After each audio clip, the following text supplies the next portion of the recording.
Last week, we celebrated the feast day of two great saints on consecutive days, St. Monica and her son, St. Augustine.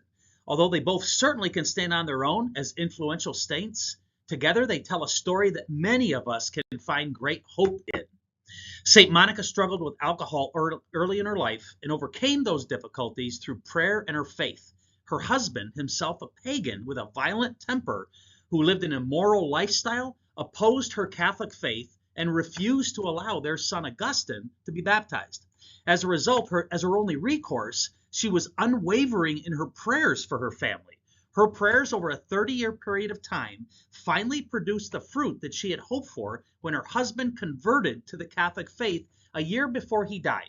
Her perseverance in prayer paid off, but her prayers continued for her son.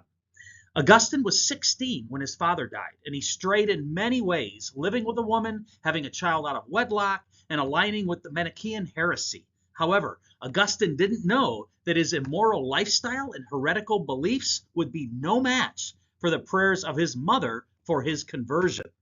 At 31, Augustine announced he was heading to Rome to open up a school. Even though he sneaked away unannounced, St. Monica followed him there. Over a 4-year period of time, she never gave up tearfully praying for her son. And then at 33, after Augustine had spent time learning from St. Ambrose, Bishop of Milan, who himself was an intellectual just like St. Augustine, Monica's 33 years of prayers were answered in Augustine's conversion to the Catholic faith. And he went on to become one of the most influential and greatest theologians of all time. Augustine became such an influence on the faithful in part due to his honesty about who he was without Christ in his life.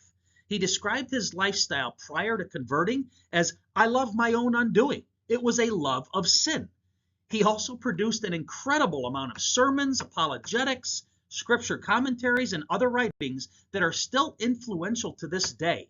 Arguably, his greatest work is his autobiography, Confessions, which is a deeply personal and humble portrayal and description of his life and his love for Jesus. St. Monica is a model of hope for those whose family members have gone astray, leaving the faith or the church. Let St. Monica be an example of how powerful your prayers can be for your loved ones. And St. Augustine can be a model for those of us who may have lived or are living a sinful lifestyle. No matter how hopeless or lost you may be, all things are possible through Jesus.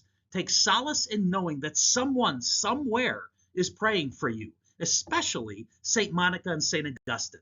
St. Monica and St. Augustine, pray for us.